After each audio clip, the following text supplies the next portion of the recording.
안녕하세요. 저보다 2살 연상의 남편과 결혼해 올해로 결혼한 지 4년 차를 맞는 37살 여자입니다. 어디 가서 제가 우리 남편 결혼 잘했다고 자신있게 말하고 다닐 만큼 뭐 대단한 사람은 아닙니다. 다만 그렇다고 해서 제가 시집 잘 갔다고 자랑하고 다닐 만큼 남편 또한 대단한 사람은 아니에요.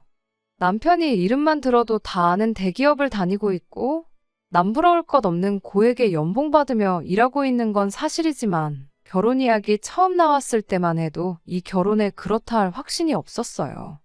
당시 남편은 35의 나이에도 불구하고 모아놓은 돈이 한 푼도 없었거든요. 그래도 저는 남편보다 적은 연봉에나마 모아놓은 돈이 7천 있었습니다. 당장 조건만 두고 보면 제가 돈 얼마 더 가지고 있긴 했지만 그렇다고 그게 큰 자랑거리가 되지는 않았습니다. 당시 남편이 받던 연봉 생각해보면 솔직히 제가 모아놓은 돈은 남편이 마음먹고 모으면 2년이면 충분히 모을 만큼의 돈밖에 되지 않았기 때문이지요. 돈 조금 잘 모은 게 제가 알뜰살뜰하다는 증거가 되긴 하겠지만 훨씬 더 좋은 조건이냐고 묻는다면 그렇지 않았다는 건 저도 잘 알고 있었어요.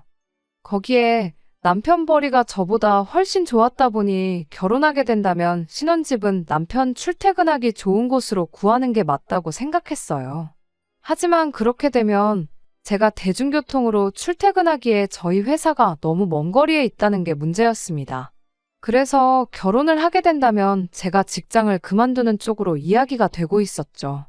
제가 다니는 회사가 엄청 대단한 회사도 아니었다 보니 마음만 먹는다면 남편 회사 근처에 있는 어떤 회사라도 들어가서 비슷한 연봉 정도는 받을 수 있지 않겠나 하는 게 저희들 생각이기도 했고요.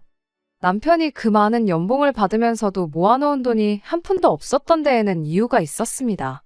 저도 나중 가서야 알게 된 사실이긴 했는데 원래는 남편도 저랑 연애를 시작할 때쯤 모아놓은 돈이 상당했었다고 해요. 시댁도 어느 정도 잘 사는 집이었다고 하고요. 그런데 그때쯤 아버님이 빚보증을 잘못 써는 바람에 담보로 잡힌 시댁이 넘어가게 생겼던 거고 남편이 모아놓은 돈으로 그때 급한 불을 꺼야 했다는 겁니다. 그래도 집이 넘어가는 건 어찌저찌 막았는데 그 후로 얼마 지나지 않아서 매일같이 술로 울적한 마음을 달래던 아버님이 풍으로 쓰러지게 되었던 거예요. 어머님은 평생을 전업주부로 사셨고 아버님이 외벌이를 했었다 보니 당장 시댁에 돈 버는 사람이라고는 남편밖에 없었고 그 덕분에 남편이 자기 월급으로 시댁 생활비에 유학 중인 신호학비까지 보태야 했습니다. 돈을 모으기는커녕 그 많은 월급을 받아도 마이너스 통장 굴려가면서 몇 년을 버텼어야 했던 거예요. 그리고 그 와중에 저랑 연애를 시작하게 되었던 거고요. 그 말을 듣고는 솔직히 모아놓은 돈 얼마가 문제가 아니라 결혼부터 안 해야 하는 거 아닌가 하는 생각이 들었습니다. 집안 기둥 뽑아서 결혼하면 기둥값을 내야 한다는 말이 있는 것처럼 앞길이 너무나도 뻔히 보였거든요. 그래서 남편한테 한마디 했었죠. 그런 상황에 어떻게 결혼하자는 말을 꺼낼 수가 있냐고요. 그랬더니 남편이 자기가 괜히 결혼하자는 말을 꺼냈겠냐며 저희가 결혼식을 올릴 시점인 다음 해부터는 상황이 많이 나아질 확신이 있어서 그러는 거라며 다시 한번 생각해달라고 부탁을 해왔어요.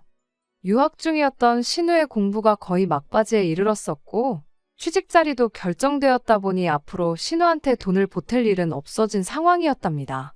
거기에 아버님 건강도 많이 좋아지셨고 그러면서 어머님도 한 달 생활비를 하실 만큼 벌 수 있는 일자리를 구하게 되었다는 거예요. 게다가 그동안 자기가 시댁의 기둥 역할을 한 만큼 신우가 앞으로 취직해서 시댁의 생활비를 보태기로 했답니다. 그뿐만이 아니라 빚보증 때문에 넘어갈 뻔한 그 집을 어머님 아버님이 신우한테 돌아가는 거 한 푼도 없게 해서 오롯이 그걸 남편에게 물려주겠다고 해왔다는 거예요.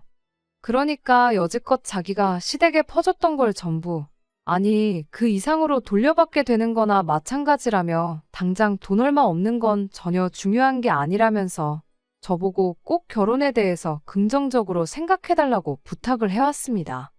말씀드렸다시피 남편 연봉이 상당한 편이다 보니 당장 돈이 없는 거야 앞으로 현명하게 결혼 생활 잘 헤쳐나가면 되는 문제라고 생각했어요. 당장 집이야 신혼부부 전세대출 같은 거 받아서 적당한 집 구해서 살면 되는 거고 결혼 후 제가 당장 일자리만 새로 구하기만 한다면 그 돈으로 생활하고 남편 돈은 벌어오는 대로 고스란히 모을 수 있다는 계산이었어요. 남편 버리면 못해도 10년이면 충분히 좋은 집 사서 이사 갈 수 있겠다는 생각이었습니다. 다른 건 몰라도 제가 돈 관리 하나만큼은 자신이 있었기도 하고요.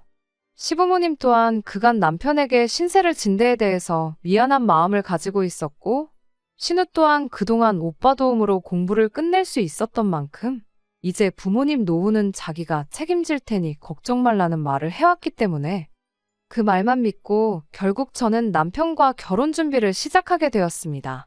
집안의 기둥을 뽑아오는 게 아니라 헌기둥을 가져오는 거고 새 기둥이 생기는 상황이 아니겠냐고 쉽게 생각했던 제가 정말 멍청했어요. 결국 일이 이렇게 돼서 이혼까지 하게 되었으니 말이죠. 신혼집은 계획했던 대로 제가 모아놓은 돈에 대출을 더해서 적당한 빌라를 하나 구해서 들어갈 생각이었습니다. 그런데 시어머니의 생각은 달랐어요. 당장 시댁이 30평이 넘는 아파트고 남편 회사에서 가깝기도 한데다가 어차피 저희한테 물려주기로 한 집이니 그냥 이 집에다 신혼집을 차리면 어떻겠냐는 제안을 해오셨죠. 제 돈으로 가정가구를 싹 다 바꾸면 대출 하나 없이 신혼집이 해결되는 거나 마찬가지 아니냐며 당장 몇십만 원 나가는 이자도 아끼면 목돈 아니겠냐며 시댁에 들어와 살라는 식으로 말을 꺼내더라고요. 남편도 옆에서 좋은 방법 아니지 않냐고 굳이 이자까지 내가면서 빌라에서 살아야 할 이유가 뭐가 있겠냐며 시어머니 편을 들어줬지요. 하지만 그게 제 귀에는 내 돈 써서 결혼하고 시집살이 하라는 말로밖에 들리지 않는다고 거절했어요. 남편이 시집살이는 무슨 시집살이냐고, 어머니도 오후에 일 나가셔서 저녁 늦게 돌아오시고 아버지도 방에만 가만히 계시는데 그리고 신우도 귀국하면 자취방 구해서 나가 살 텐데 불편할 게 하나도 없지 않냐면서 시댁에 신혼살림을 차리자는 식으로 계속 저를 설득하려고 하더라고요. 시어머니도 집안일 같은 거 각자 서로 분담해서 하면 되는 거지. 저한테 시자집 같은 건 할 생각도 없고 그럴 생각이었으면 들어와 살라고도 안 했다는 식으로 말을 계속하셨지만 저는 아닌 건 아닌 것 같다고 딱 잡아떼고 당초 계획한 대로 전세로 빌라를 구해 그 집에 신혼살림을 차리게 되었습니다. 그걸 이유로 시어머니가 저를 못마땅하게 여길 수 있다는 생각은 들었지만 당장 그런 것보다 나중에 가서 내 결정이 틀리지 않았다는 걸 남편도 시부모님도 알아줄 거라 생각했어요. 하지만 애석하게도 저는 그저 결혼 시작하자마자부터 시어머니 말 안 듣는 못된 며느리였을 뿐 그 이상도 그 이하도 아니었습니다. 시어머니 마음속에는 그때부터 어떻게든 며느리 고집을 꺾어야겠다는 생각을 갖기 시작했던 것 같아요. 결혼하고 얼마 지나지 않아서의 일이었습니다. 당장 새로 일할 수 있는 회사를 백방으로 찾아다녔지만 당장 회사가 구해지지 않아서 원래 출근하던 회사를 계속 나가고 있었어요. 대중교통을 이용하면 지하철에서만 왕복으로 3시간이 넘게 걸리는 고된 출퇴근길이었습니다. 제가 다니던 회사를 그만두게 되더라도 인수인계 등 마무리를 잘 짓고 나오기 위해 계속해서 다니던 회사를 나가고 있었어요. 하루는 한참 집에 오고 있는 퇴근길이었는데 시어머니한테서 전화가 왔어요. 난데없이 집에 좀 와보라는 전화였습니다. 무슨 일로 부르시냐고 물었지만 시어머니는 오면 안다고 대충 대답하고 이내 전화를 끊어버렸지요. 집에 가는 길에 시댁에 들르는 거야 어려운 일은 아니지만 퇴근길 자체가 너무 고된 여정이었다 보니 솔직히 집에 바로 들어가고 싶은 생각뿐이지 시댁에 들러야 한다는 사실이 달갑지만은 않았습니다. 그래서 꼭 오늘 들러야 하는 상황이면 저 말고 남편을 대신 부르면 안 되겠느냐고 다시 전화를 걸어 물어봤지요. 그런데 시어머니가 전화기에다 대고 우리 아들 돈 버느라 고생인데 어떻게 잔심부름까지 시키겠냐며 그냥 저보고 오라는 소리를 하는 겁니다. 저도 똑같이 일하고 집에 오는 길인데 심지어 이 긴 거리를 출퇴근하는 게 어떻게 보면 제가 남편 편하라고 희생을 한 거나 마찬가지인데 그런 부분은 생각도 안 하고 그런 말을 하는 게 엄청 서운하더라고요. 버는 돈에 차이가 있다고는 하지만 고생하는 건 똑같이 고생하는 거잖아요. 돈을 더 번다고 더 고생하는 것도 아니고 덜 번다고 몸이 편한 것도 아닌데 평소였으면 그냥 넘어갔었을 수도 있을 테지만 그때는 피곤한 것도 피곤한 거고 서운한 마음 때문에라도 시어머니한테 저도 일 마치고 집에 오는 퇴근길이라고 돈 벌고 오는 길이라 피곤해서 조금 그렇다고 대답했죠. 그런데 아니나 다를까 시어머니가 대번에 월급을 가지고 뭐라고 저한테 한마디 하시더군요. 내 아들이 버는 돈이 얼만데 어디서 지금 피곤하다는 말이 나오냐고요. 시어머니가 제 나이 때, 그러니까 결혼한 지 얼마 안 됐을 때 남편이 그 정도 돈을 벌어다 줬으면 피곤한 거 하나도 모르고 매일을 살았을 거라나요. 아버님이 그 정도 벌어왔으면 아마 시어머니가 죽은 척을 하라고 해도 죽은 척을 했을 거랍니다. 그런데 세상에 그 어떤 사람이 시어머니한테 그런 말을 듣고 나서 시댁에 갈 생각을 하겠나요? 그냥 대충 알겠다고 대답만 하고 전화 끊어버린 뒤에 그냥 그 길로 집으로 갔어요. 어차피 시댁하고 집도 가까운 편이니 남편한테 대충 설명하고 시댁에 다녀오라고 할 생각이었죠. 시어머니가 그걸 가지고 잔소리를 한다면 그건 또 그때 가서 생각할 일이라고 생각을 했죠. 남편이 퇴근 시간은 저희 회사보다 늦긴 하지만 저는 집에 오는 거리가 거리다 보니 항상 집에는 남편이 먼저 도착을 했었어요. 아니나 다를까 집에 도착하니 남편이 벌써 집에 도착해서는 혼자 집안일을 하고 있더라고요. 그나마 남편이 출퇴근하느라 고생하는 저를 배려해준다고 집안일 도와주고 있는 모습을 보니 시어머니 때문에 열받은 마음도 조금씩 누그러지기 시작했네요. 그래도 일단 시댁에 가겠다고 대답을 했던 상황이었다 보니 그냥 둘 다 안 가고 집에서 뻐길 수는 없는 상황이었습니다. 그래서 그냥 퇴근길에 들른 척 내가 다녀올까 아니면 생각했던 대로 남편만 보낼까 고민하고 있었는데 가만 생각해보니 둘이 같이 가면 되는 걸 고민할 것도 없는 문제더라고요. 그래서 남편한테 집에 오는 길에 어머님이 시댁에 좀 들르라는 연락을 했다고 같이 시댁에 좀 다녀오자고 말을 꺼냈어요. 남편은 알겠다고 대답했지만 막상 자기도 힘들게 일하고 와서 피곤한데 거길 뭐하러 가느냐는 듯한 표정을 하고 있었습니다.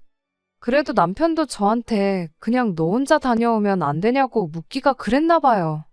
이내 포기하고 순순히 따라 나오더라고요. 그렇게 시댁에 도착을 했어요. 저를 뒤따라 들어오는 소중한 아들 얼굴을 보고 대번에 똥 씹은 표정을 짓는데 그래도 아들 앞에서는 며느리한테 막말까지 하진 않으시대요. 시간상 제가 집에 도착하자마자 둘이 같이 시댁에 온 걸 시어머니도 아셨는지 왔으니 밥은 먹고 가라며 저녁 식사를 준비해 주셨어요. 맛있는 반찬들은 죄다 남편 앞에 가 있었지만 그런 거야 뭐 이젠 더 이상 저한테 열받을 일 정도도 아니었지요. 식탁이 무슨 12인용 식탁도 아니고 팔만 대충 뻗어도 닿는 위치인데 일부러 제 앞에 놓은 마른 반찬들 무시하고 아들 먹으라고 가까이 놓아준 반찬들만 골라서 먹었네요. 그렇게 사소하게 화풀이를 하고 있었는데 식사 끝나고 나서 시어머니가 퇴근길에 저를 콕 집어서 집에 들르라고 했던 이유를 말해왔어요. 그 말을 들으니 그나마 풀리던 기분이 다시 안 좋아졌습니다. 아버님이 많이 나아지기는 하셨다지만 풍 때문에 찾아온 후유증 때문에 고생이 이만저만이 아니었답니다. 몸 반쪽이 많이 굳은 상태라서 시간마다 시어머니가 아버님 스트레칭 하는 걸 도와주셔야 한다는 거죠.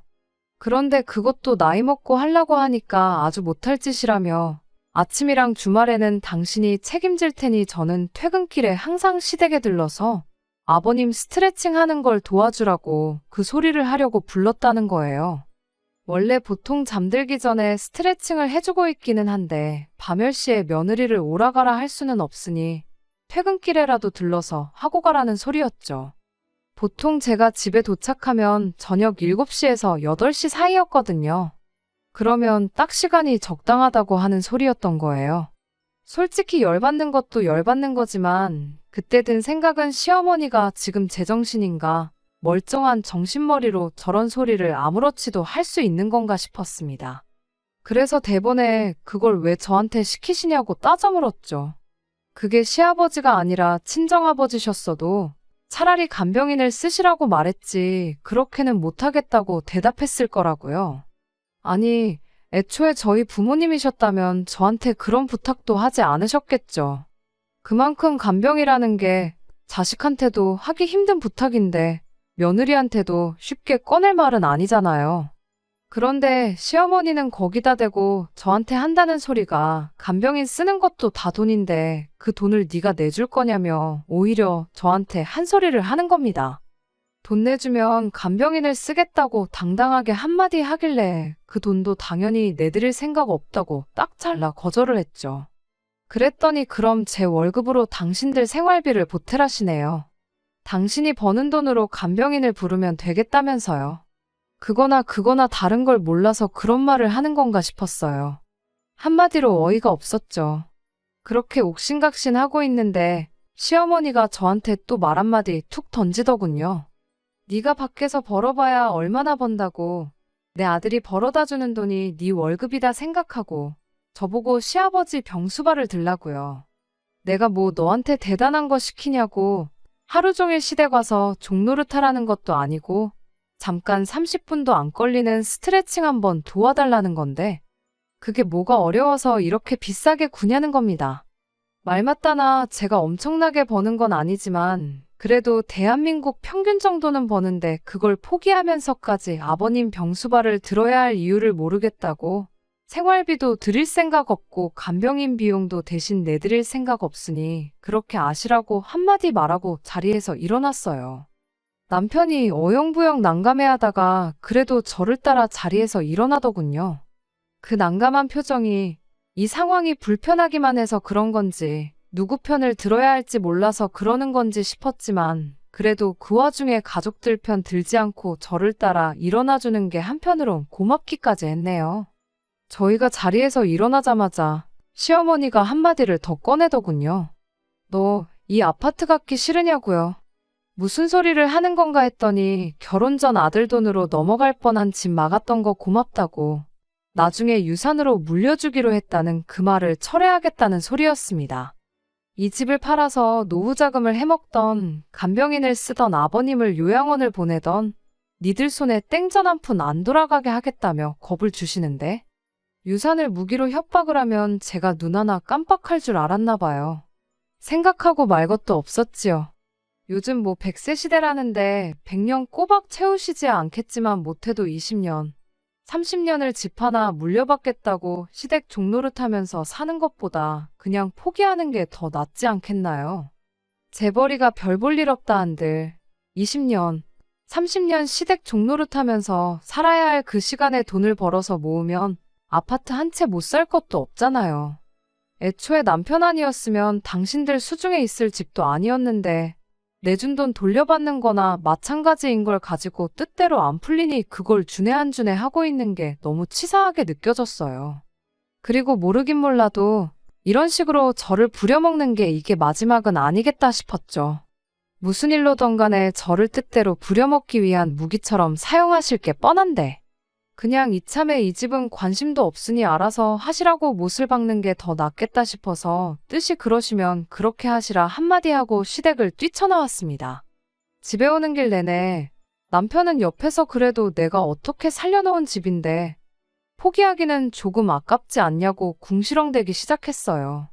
남편한테 내가 그 집 하나 때문에 평생 어머님 뜻대로 종노릇하는 꼴을 꼭 보고 싶은 거냐고 한마디 했죠. 그렇게 그 아파트를 포기하는 게 아쉬우면 당신이 퇴근길에 집에 들러서 아버님 병수발해주고 오라고도 덧붙였고요. 정작 제가 그 짧은 시간 병수발하는 거 도와주기만 하면 된다는 식으로 말하던 남편도 그걸 자기가 직접 해야 한다고 생각하니 그건 싫었는지 더는 그 말을 꺼내지 않았어요. 아무튼 그날을 기점으로 시댁하고는 연을 끊을 정도까진 아니지만 그래도 거의 교류가 없이 지내게 되었습니다. 대신 딴소리 안 나오게 저도 제 할 도리만큼은 했어요. 이후로 제가 새 직장을 구하게 되면서 시간적 여유도 많아졌고 운 좋게 벌이도 늘어나서 그냥 남들 하는 만큼은 하자는 생각으로 시댁을 챙겼습니다. 그렇다고 시댁과의 관계가 나아진 건 아니었지만 말이에요. 아무튼 그렇게 나름 열심히 살다 보니 결혼생활 4년이 지난 만큼 새 집을 구해 이사 나갈 정도의 돈이 모이게 되었습니다. 얼마 안 되는 돈이나마 전세보증금 빼고 대출 조금만 더 받으면 남편 회사 근처로 브랜드 있는 아파트까지 노려볼 만한 상황이 된 거지요. 남편한테 이제 이사 가는 거 생각해보자고 그렇게 대충 말은 던져놨는데 문제는 그 이후 얼마 지나지 않아서 터지게 되었습니다. 웬일로 시어머니가 먼저 저한테 연락을 해왔어요. 4년 만에 처음 시어머니가 먼저 저에게 해온 연락이다 보니 솔직히 안 좋은 예감부터 들기 시작했습니다. 아니나 다를까 대번에 저한테 신우 이야기부터 먼저 꺼내더군요. 신우는 3년 전에 미국에서 인턴 기간까지 마치고 한국에 들어와서 내정돼 있던 직장에 들어가 일을 하고 있는 상황이었어요. 결혼 전에는 국제전화로 오빠한테 그동안 빚진 거 갚으면서 살겠다는 식으로 저한테 말을 했지만 그 말은 쏙 들어가고 오히려 저희랑은 연락도 없이 지내고 있었습니다. 뭐 그렇게 된 데에는 시어머니가 한몫하긴 했겠지만 그래도 그런 식으로 입을 싹 닫아버린 신우가 저한테는 어떻게 보면 참 얄밉기까지 했었죠. 아무튼 시어머니는 그 신우가 조만간 결혼을 하게 될 거란 소식을 저한테 전해왔습니다. 신우 남편 될 사람은 신우가 유학 중에 알고 지냈던 사람인 것 같은데 남편 말에 따르면 다른 건 몰라도 집안이 좀 괜찮은 집안인 것 같더라고요. 그런데 또 신우 결혼 소식을 알게 된 지 얼마 지나지 않아 시어머니가 갑자기 신우 결혼 문제로 좀 보자는 연락을 해왔어요. 다른 건 모르겠고 시어머니가 그날 우리한테 무슨 이야기를 꺼내도 꺼내겠구나 그런 생각부터 들었습니다. 아니나 다를까 시어머니가 대번에 저희를 만나자마자 돈 이야기부터 꺼내왔어요. 신우가 결혼을 하기는 하는 걸로 이야기가 되어 있긴 했는데 그쪽 집안이 형편이 좋은 만큼 이것저것 요구해온 게 많았나 봐요. 그런데 시부모님 형편에 그쪽 집에서 요구하는 걸 맞춰줄 수 있는 게 없었던 거죠.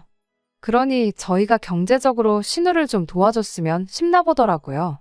신우 결혼 이야기 들었을 때 아무리 얄밉더라도 남편 동생인 만큼 그냥 축의금으로 한 400 정도 해줄 생각은 가지고 있었는데 경제적으로 도와줬으면 싶다는 말을 들으니 고작 400만 원 가지고는 택도 없겠구나 싶은 생각이 들었습니다. 신우도 지난 3년간 그래도 시부모님 생활비 대주면서 모아놓은 게 어느 정도는 있을 거라 생각했고 신우가 해갈 혼수 비용에 모자란 만큼을 도와주면 되려나 싶었는데 대뜸 저희한테 신우 결혼 자금으로 현금 4억 2천을 준비해달라는 겁니다. 처음에는 제 귀를 의심했어요. 그 집에 돈도 많다는데 웬 결혼 비용으로 4억 2천이 말이나 되는 소리냐고요. 그랬더니 시어머니가 한다는 말이 그 정도는 해가야 나중에 당신들 노후를 책임져 주지 않겠냐는 소리를 하는 겁니다. 그렇게 되면 니들은 당신들 노후에 대한 책임에서 자유로워지는 거니 저희한테도 신우 결혼 비용으로 그만큼 준비해주는 게 이득이라는 거예요. 아니 3억 2천이면 노후 비용이나 마찬가지인데 4억 2천 해주고 신우한테 노후를 보장받겠다는 게 지금 우리 돈으로 노후를 책임져 달라는 소리나 다름없는 거 아니냐고 그게 무슨 말도 안 되는 소리냐고 따졌죠. 그랬더니 니들은 우리 죽으면 지금 살고 있는 집 물려받을 거 아니냐고 또 4년 전에 안 주겠다고 선언한 그 집 이야기를 곧바로 꺼내더라고요. 우리들이 이제 살아봐야 얼마나 더 살겠냐는 말과 함께요. 애초에 시부모님 살고 계신 그 집 또한 사실상 남편 지분이 대부분인 게 분명한 상황에 이젠 또 그 집을 받고 싶으면 4억 2천을 해오라니 어이가 없었죠. 게다가 신우가 당장 귀국하자마자 저희한테 각별하게 잘했던 것도 아니고 저희가 어머님하고 관계가 조금 틀어졌다고 아는 척도 안 하고 얄밉게 굴었는데 뭐가 이쁘다고 4억 2천이나 해주겠나요. 그런 신우한테는 4,200을 해주는 것도 아깝고 상황이 이렇게 되니 당초에 해주려고 했던 400만 원도 아까웠습니다. 그래서 시어머니한테 아무리 생각해도 이건 아닌 것 같으니 못 들은 이야기로 하겠다 딱 잘라 말하고 집에 돌아왔어요. 그래도 이번엔 신우 결혼이 걸려있는 문제다 보니 저번처럼 집을 안 물려주겠다니 어쩌겠다니 소리는 안 하시고 그래도 하나뿐인 신우인데 다시 한번 잘 생각해봐달라는 말만 하고 저희를 곱게 보내주시더군요. 그런데 집에 와서 남편이 꺼낸 말 때문에 저는 결국 이혼을 결심하게 되었습니다. 남편은 시어머니 말을 무조건 거절할 게 아니고 다시 생각해볼 문제라면서 얼토당토하는 이유를 가져다 붙이기 시작했어요. 애초에 우리 전 재산 끌어모아봐야 4억도 안 된다고 빚까지 내서 신우 결혼 자금을 해주자는 거냐고 따졌죠. 그랬더니 남편이 왜 안 되냐고 우리 집 전세보증금도 있지 않냐는 소리를 하더군요. 그럼 뭐 신우 결혼 자금 해주고 우리는 길바닥에서 노숙이라도 하자는 거냐 따졌더니 남편이 방법이 왜 없냐면서 우리는 이대로 시댁으로 들어가 살면 되는 거 아니겠냐는 겁니다. 그리고 오히려 그 편이 장기적으로 보면 더 이득이라는 소리를 하대요. 나중에 부모님 돌아가시고 나면 유산 문제로 신우가 유류분 청구 같은 걸 해올 수도 있지 않냐고요. 그런데 그 전에 우리가 결혼 자금도 해주고 시부모님까지 모시고 살면 신우가 우리한테 찍소리도 못할 거랍니다. 남편의 말도 안 되는 소리를 듣고 있자니 어이가 없었어요. 그런데 문득 4억 2천이라는 애매한 액수가 왠지 익숙하게 느껴지기 시작하더라고요. 그때 깨달았죠. 저희가 지난 4년 결혼 생활하면서 모아놓은 돈에 전세보증금으로 묶여있는 돈을 합치면 딱 그 액수가 나온다는 걸 말이죠. 남편한테 이사 나갈 준비하라고 한마디 던졌을 때 남편이 시어머니한테 우리 돈 이만큼 모아놨다는 사실을 말했구나 싶었죠. 그러지 않고서야 4억 2천을 내놓으라는 소리가 나올 리가 없으니까요. 그 생각이 들자마자 남편한테 당신 어머님한테 우리 돈 얼마나 모았는지 말해줬느냐고 물으니 남편이 흠칫하더니 아무 말 못하더군요. 4년 생고생하면서 열심히 모아놨더니 그 돈은 신우한테 전부 내주고 우리는 우리대로 시댁에 들어가서 시부모님 모시고 살 계획을 저도 모르게 시어머니와 둘이서 짜고 있을 줄은 생각도 못했어요. 집안의 기둥 노릇 다 끝났다더니 지난 결혼 생활 4년 동안 그 삶이 그리웠는가 보다고. 그렇게 기둥 노릇 하고 싶으면 이혼해 줄 테니 동생 결혼 비용도 내주고 시부모님도 모시고 살고 네 하고 싶은 대로 다 하라고 한마디 해주고 그날부로 이혼 수속을 시작했습니다. 좁아터진 빌라에서 애까지 키우며 살 자신이 없어서 지난 4년간 돈 모으는 데만 열중했는데 이렇게 되고 나니 애 없이 지낸 게 오히려 저한테는 득이 되었네요. 벌이 차이가 있긴 했지만 전세보증금도 전부 제 돈이었고 그간 제가 결혼 생활하면서 재산 증식에 기여한 바를 인정받아 재산 분할도 35%를 받아올 수 있었습니다. 거기에 전 재산을 퍼주자느니 시부모님을 모시고 살자느니 했던 게 이혼의 귀책 사유가 되어서 2천만 원이나마 위자료로 더 받아올 수 있었네요. 이혼하고 나서 남편은 그렇게 오매불망하던 부모님 집에 들어가 살게 되긴 했는데 정작 동생 결혼 자금은 안 보태줬나 보더라고요. 돈이 모자라서 안 해준 건지 막상 이혼까지 당한 마당에 그 돈까지 동생한테 다 퍼주기 싫어서 그런 건지는 저도 모르겠습니다. 다만 확실한 건 이젠 부모님 노후까지 남편이 책임지게 되었다는 사실이죠. 그렇게 원하던 집안 기둥 노릇에 부모님 노후까지 책임지게 되었으니 남편 입장에선 참 행복하겠어요. 진작에 이혼해서 그렇게 하게 해줄 걸 뭐하러 4년이나 더 버텼나 싶습니다.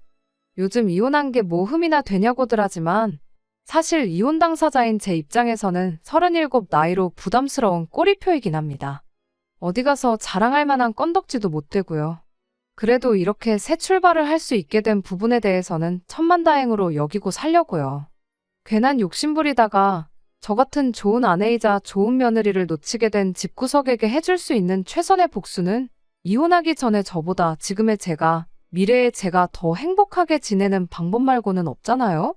꼭 보란듯이 행복하게 지내면서 이 선택을 평생 후회하고 살게 만들어주고 싶은 생각뿐입니다. 끝까지 들어주셔서 감사합니다. 오늘의 사연은 여기까지입니다.